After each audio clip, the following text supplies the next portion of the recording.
Bonjour, aujourd'hui je vais vous parler de modélisme. Le modélisme, c'est un art créatif très vaste, très libre aussi, parce que les maquettistes, ils ont tous leur manière de faire, leurs affinités, leurs habitudes en fonction des matériaux qu'ils ont, du matériel, des outils, etc. Moi j'ai les miennes, qui sont venues un peu comme ça, et je vais essayer de vous les expliquer. Et on va fabriquer un serre-livre comme ça, comme celui-là. Il faut compter environ 3 jours de travail, dont une bonne journée de travail effectif, et tout le reste, du séchage. Il faut attendre que ça sèche dans un coin. Le séchage est très important. Ça permet d'avoir une pièce solide, qui va durer dans le temps, et aussi de la travailler plus facilement. Ce n'est vraiment pas à négliger. Alors, le principe aussi du maquettiste, c'est d'arriver à faire le plus joli possible avec le plus rudimentaire possible et aussi du coup le moins cher. Et vous allez voir en fait que fabriquer ces maquettes là, ça ne coûte quasiment rien. Donc niveau matériel et matériaux, de quoi on va avoir besoin? Très simple, vraiment le basique. Si vous êtes un peu bricoleur, vous avez déjà certainement tous les outils chez vous. Sinon, vous pouvez les procurer assez facilement en magasin de bricolage et aussi pas mal dans les magasins d'art plastique, de modélisme, aussi forcément. Donc niveau matériel, on va avoir besoin de tout ce qui est tranchant, couteau bien aiguisé, cutter, pince coupante, des pinces, vraiment les outils de base. Je vous invite aussi à vous procurer un cutter comme ceci, très fin pour les découpes petites, fines, etc. Ça ne coûte rien et c'est très pratique. Vous allez aussi avoir besoin de peinture. Les peintures, c'est un peu le seul investissement du modéliste, c'est que voilà, ça coûte un peu cher au démarrage. Pour vous donner une idée, moi j'utilise de l'acrylique, j'achète en pot comme ça, c'est 4 € le pot, le tube, mais ça fait très longtemps que je l'ai. Enfin, on fait beaucoup de pièces avec ça, et clairement c'est un investissement très rentable, même si au départ on en a pour 50-60 € de peinture, ça dure un moment. Il faut aussi s'armer en colle. Alors dans notre cas, on utilisera de la colle à bois, parce que les matériaux qu'on va utiliser avec de la colle à bois, surtout pas autre chose, encore moins de la néoprène, vous allez comprendre pourquoi après. Pensez aussi tout ce qui est pinceau pour les peintures et les colles, donc de divers tailles, des gros, des petits, des fins, etc. Des brosses pour les brossages à sec, on en reparlera dans une autre vidéo, ça ce sera à l'étape de peinture. Et niveau matériaux, donc le serre-livre, il est fait comment? Un socle en médium ou en bois, donc vous avez des chutes ou voilà, vous en achetez, mais en général on a toujours des chutes de bois ou de médium chez soi, et puis ça coûte pas grand chose au mètre carré, donc voilà. J'ai scié ça à la main, à l'arrache, je vous avoue. Et pour faire le mur, on va avoir besoin de 2 choses principales. Les briques en soie, je les ai faites avec du polystyrène, tout simplement. Du polystyrène extrudé, ça. On peut utiliser de l'expansé, c'est une autre manière de travailler. L'extrudé est plus dense, se travaille mieux, se modèle mieux, je trouve. Il fait moins de miettes aussi. Et puis, voilà, non mais ça après c'est une question d'affinité. Vous pouvez essayer l'expansé, ça en met un peu plus de partout. Mais je trouve que pour la brique, c'est mieux l'extrudé. Bon, voilà. Niveau coût, dérisoire. Une plaque de 2 mètres carrés, ça doit être 3 € à peine. Voilà. Donc, et avec, vous en faites beaucoup. Autre chose qu'il vous faudra pour le mur, là j'en ai pas sous la main, c'est un enduit. Donc soit du plâtre, de la colle à carrelage, ou le mieux, c'est ce que j'utilise, de la colle à carotte plâtre. Déjà parce que c'est plus clair, parce que la colle à carrelage c'est plus sombre, plus gris, enfin c'est du ciment colle et ça assombrit énormément la pièce, donc c'est compliqué, alors que la colle à carotte plâtre, quand ça sèche, c'est blanc. Ça va servir à imiter vraiment l'aspect poreux de la pierre, et en plus vous faites couler de la colle à carotte plâtre sur votre pièce, elle ne bougera plus. Donc voilà, on a fait à peu près le tour des matériaux. Si tout ce qui est boiserie, forcément, des petites baguettes, des petites lamelles, des plaques en balsa, etc. Ce sera dans le cas où vous aurez à travailler le bois. Et bon, forcément, si vous travaillez le bois, armez-vous de lime, de papier ponce, etc. Voilà, on a fait à peu près le tour, donc on va pouvoir commencer notre serre libre.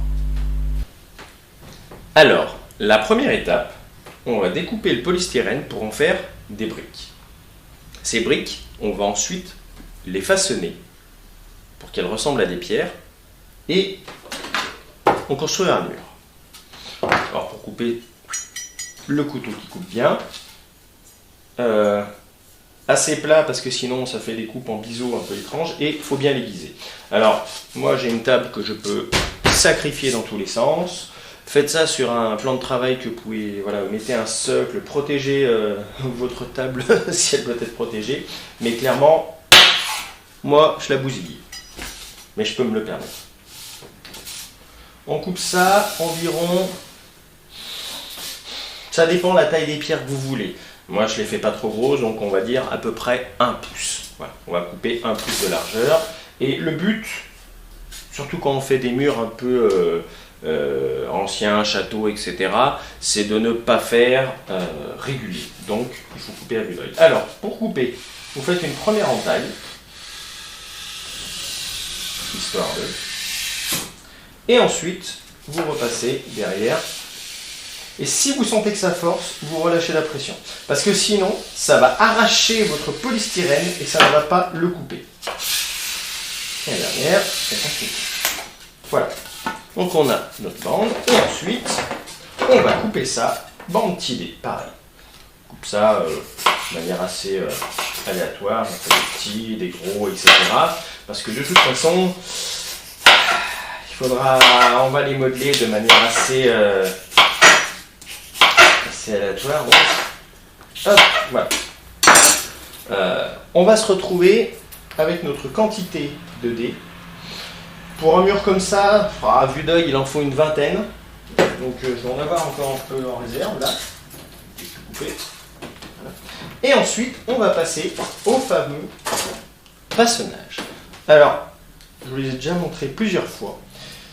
On va utiliser la pierre de lave pour façonner la pierre et que les marques de la pierre de lave fassent une bonne empreinte dans le polystyrène pour qu'on ait vraiment l'impression que c'est de la pierre.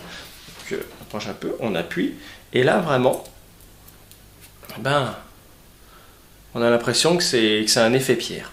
Donc on va la modeler comme ça. Alors je commence par les tranches. Il faut savoir qu'avec du polystyrène extrudé, si on appuie trop d'un coup, on va chasser tout l'air.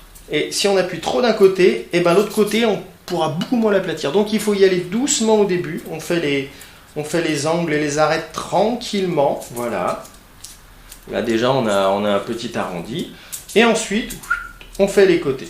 Bon, je le fais comme ça. Après, c'est selon ce que vous voulez faire. Parce que moi, j'aime bien qu'elles soient un peu arrondies. C'est l'effet que j'aime bien. Voilà, on fait les côtés. On se retrouve avec une pierre qui ressemble à une vraie petite pierre. Et on va faire ça sur les 20, etc. Autres pierres. Donc là, clairement, c'est ce qui prend le plus de temps, le façonnage des pierres. C'est long, quand on en a 10, 20, 30, 40, 50 ou je ne sais pas combien de centaines pour la grosse maquette. C'est long, faut être patient.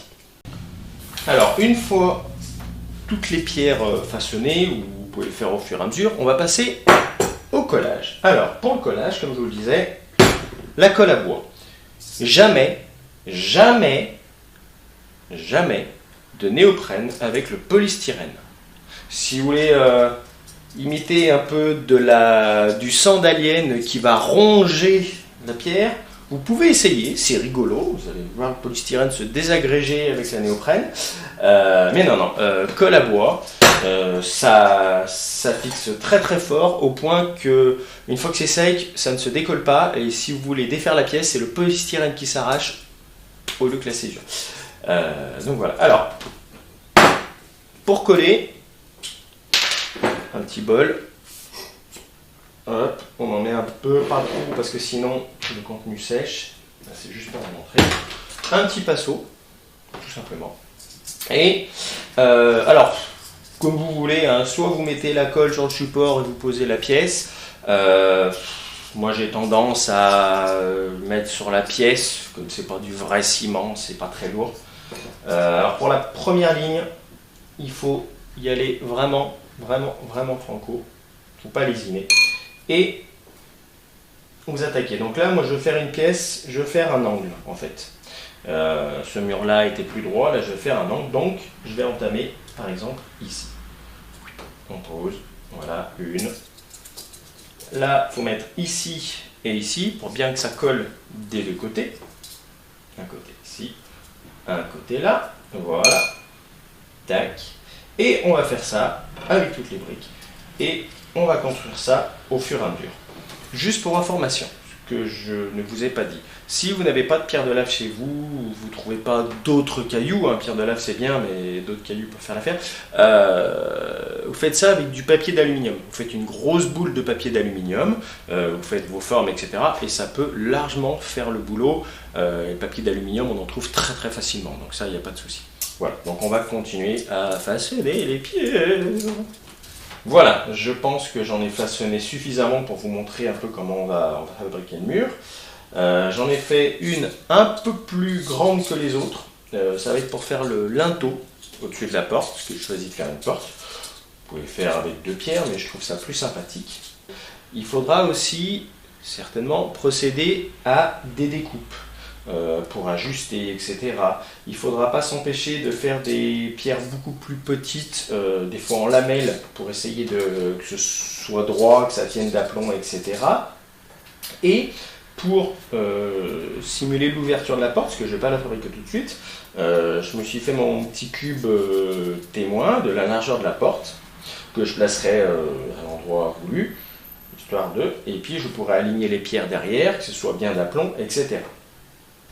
Alors moi j'ai toujours le réflexe, pour information, vous voyez le polystyrène, il a vraiment un côté rugueux, c'est ce qu'on va, en général c'est du polystyrène d'isolation, donc c'est ce qui va être collé au mur, et l'intérieur lui est beaucoup plus lisse. Et moi j'ai l'habitude de montrer la face rugueuse qui fait encore plus pierre déjà naturellement, il y a beaucoup moins besoin de travailler la face que l'intérieur qui est lisse. L'intérieur lisse va prendre de meilleures empreintes de la pierre de roche, mais voilà, après c'est des habitudes et ça permet de garder un certain alignement dans les pierres.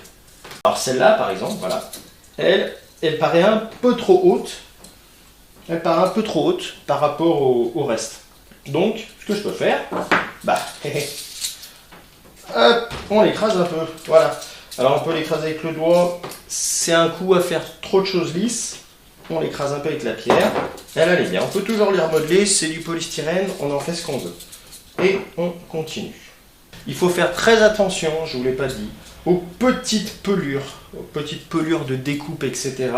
On en a, il y a des petites pelures, on en a, hop là, on en a une là, je ne sais pas si vous voyez, il y a une petite pelure ici, ça clairement c'est pas beau, il faut les enlever, faut soit les découper, soit les arracher tranquillement, mais c'est vraiment moche et ça fait pas du tout pierre. Donc voilà, c'est ce genre de petits détails auxquels il faut faire attention.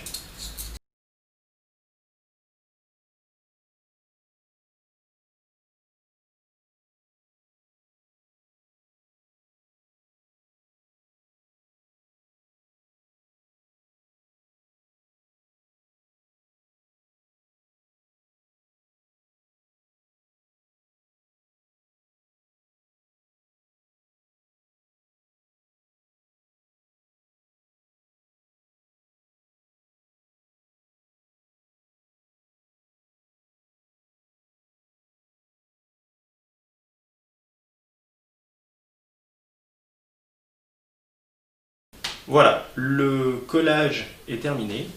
Je vais le laisser sécher avec cette cale là, parce qu'il faut que ça se pose contre un livre, que ce soit à peu près droit. Et là, on va laisser sécher plusieurs heures, voire, on reviendra dessus demain. Il faut laisser, oui, pour que la colle à bois sèche bien, il faut laisser bien 24 heures, même si ça c'est la première prise rapide. Il faut vraiment que ça imprègne bien le polystyrène, parce qu'après on va mettre des couches de peinture, d'enduit, etc. Donc on va apporter de l'eau, ça va ramollir la colle et ça va fragiliser la structure. Donc plus elle est sèche, plus ça nous laisse de la marge. J'ai déjà fait du séchage rapide en 1 ou 2 heures et mettre la peinture, la première couche de peinture dessus, ça bougeait et c'était compliqué. Donc on va bien laisser sécher et on reprendra ça après.